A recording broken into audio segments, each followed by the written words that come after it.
Thank you, Mr. Chairman. I'm actually not going to talk about the main issue of Soleimani today. I just want to focus on one thing that we all say we agree on.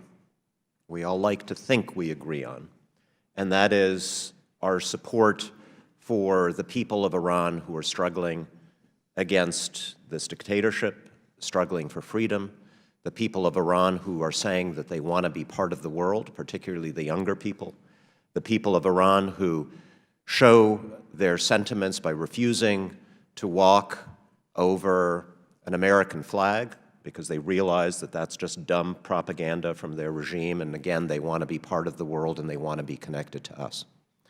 So we all say that we stand by them, and we congratulate ourselves for saying this, and we feel good about saying this. But here's what we are actually doing. The people of Iran, anyone who is born in Iran, is presumptively denied entry into the United States right now under a travel ban that makes 0 sense from a national security point of view. Unless they get a waiver, they can't come here. On top of that, in the last several weeks, we have had incident after incident after incident of Iranians, particularly students, coming to the United States with visas, which means that they have been vetted thoroughly by the State Department, by DHS, passed every test. They arrive at an airport, and some Border Patrol officer looks at them for 20 minutes and sends them back without any consultation with other parts of the U.S. government, destroys their lives because many of them have spent thousands of dollars making the journey to come to the United States. Some of them have been to the United States, studied here, and have just left for a conference and are told, often degraded, often humiliated at airports, we don't want you here because you are Iranian. Today, we are going to be passing a resolution in the House that says we stand by the people of Iran in their struggle for human rights. I'm going to vote for that resolution because I agree with every word in it. It's sponsored by my friend, the chairman of this subcommittee. But I also think this resolution is in some ways shameful. We are going to be pretending today to stand by the people of Iran, even as this House, even as this Congress, does not a damn thing about what the U.S. government is actually doing. Our actual policy right now is to hurt the people of Iran. And that's what we need to be speaking about. So I want to ask everybody here, our witnesses, whether you agree or disagree with what I just said. Is our current approach consistent with the lessons that we learned during the Cold War, for example, when we took on the Soviet Union, when we took on their leaders, their regimes, while welcoming the freedom-loving people who lived behind the Iron Curtain, who wanted to come to the United States, study here, learn from us? Are we doing the right thing, and are we really standing by the people of Iran as we conduct this policy? Whoever wants to start, but I'd like to hear from all three of you. Thank you, Congressman Malinowski. I'm in violent agreement with you and everything you just highlighted.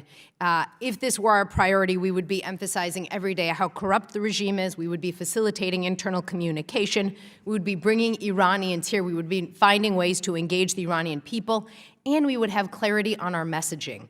I think what you've heard from all three of us witnesses is that we're really confused about what the U.S. is trying to do. And if we're confused, that's particularly problematic. Thank you. Thank you. Sir, yeah, thank you. I'm also completely in agreement with you and my colleague.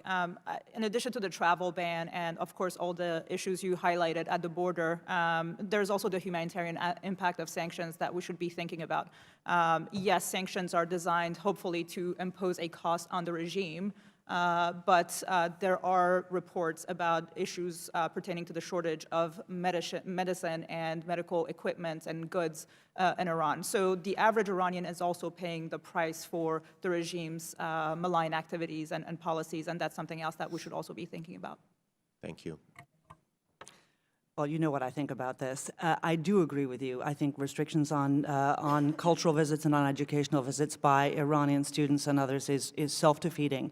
I do hope that in supporting things like this that we are that we are mindful that the Iranian government doesn't control who gets to come here and who doesn't get to come here. What we want is an opportunity for the young people that we all keep talking about to actually have a chance to see what a democratic country looks like and see what a better life looks like, and take that back home with them when they go. So I couldn't agree with you more. I do think that this administration has done more than is appreciated on the question of supporting internal communications inside Iran. I think they've done more than I know we have done previously in either Republican or Democratic administrations to stand by people who've been imprisoned by the Iranian regime, have done more to try to help get them out of prison. On the other hand, there's much more that can be done. There are no sanctions on food and medicine, as you know. We shouldn't allow them to exploit this. What I would love for us to do is what we did during the Soviet era, which is to elevate this as a matter that we discuss in every single meeting. I've said it before at this committee, when we talk about the human rights and human freedom of the Iranian people and about the predations of their government. Thank you.